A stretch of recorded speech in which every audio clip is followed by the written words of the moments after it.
Di tengah simpang siur buka tutup Selat Hormuz, di tengah gencetan senjata Amerika, Iran, Israel saat ini yang sedang berlangsung, namun di tengahnya serangan Israel ke Lebanon masih ada, juga roket ditembakkan atau drone ditembakkan ke kapal yang melintas, dan di antara serangan ke kapal Iran yang diburu oleh Amerika di Teluk Oman, juga di tengah isu kapal Iran yang ditangkap oleh armada laut Indonesia akan dilelang kejaksaan. Tar dulu, ada apa nih? Kapal akan dilelang punya Iran. Kok bisa kita lelang ya? Kok bisa jadi aset negara ya? Ada apa nih? Bentar. Keputusan saat ini bukan sekedar kapal melanggar, kapal ditangkap, atau kapal dilelang. Kita harus waspada kali ini. Kita ini melelang atas nama pribadi Indonesia yang melawan Iran. Kenapa? Karena kita beda ideologi agamanya atau bentuk demokrasinya, atau kenapa sih Indonesia kok seperti sentimen sama Iran ya? Atau karena diperintah Amerika? Atau karena Indonesia sudah miring ke Amerika? Atau Indonesia perlu uang sehingga kapal senilai berapa? 2-3 triliun lebih itu dijual dengan harga sekitar 1 triliunan. Dan yang menang nanti siapa? Oligar mana lagi? Pakai Bank Himbara juga bayarnya atau gimana nih? Ini hanya sekedar keluhan, ini hanya sekedar fakta, dan kita perlu penjelasan. Sahabat, kita ini jangan sampai salah di dalam keputusan luar negeri ke depannya. Ini adalah war time. Ini zaman perang. Salah pilih teman, itu salah masa depan negara kita. Seperti dalam pilpres deh, salah pilih calon, salah pilih jadi orang dalam, salah pilih perahu politik. Kita bisa lapar 5 tahun bahkan 10 tahun ke depan.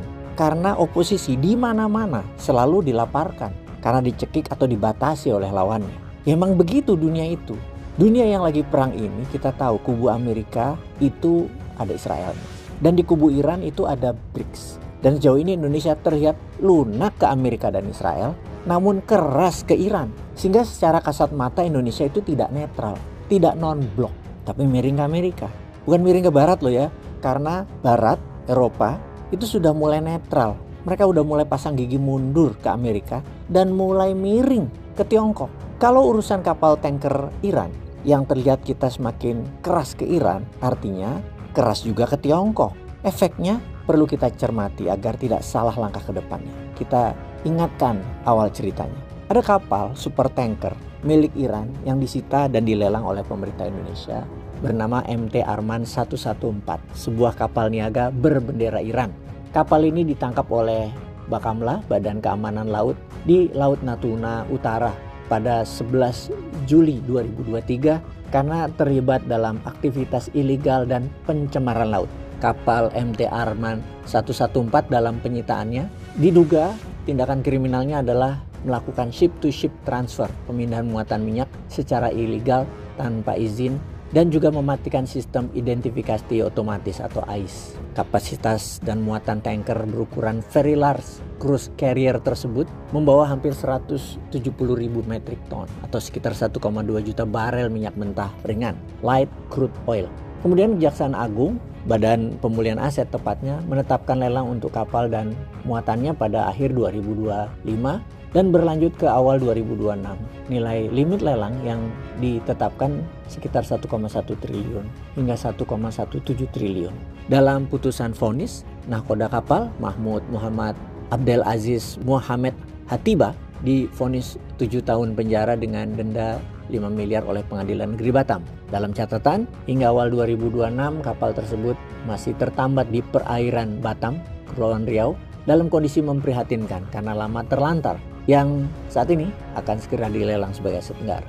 Dengan adanya kasus ini, sebaiknya kapal tanker MT Arman 114 ini sebaiknya dijadikan alat tawar oleh pemerintah Indonesia ke Iran demi hubungan baik jangka panjang ke depan.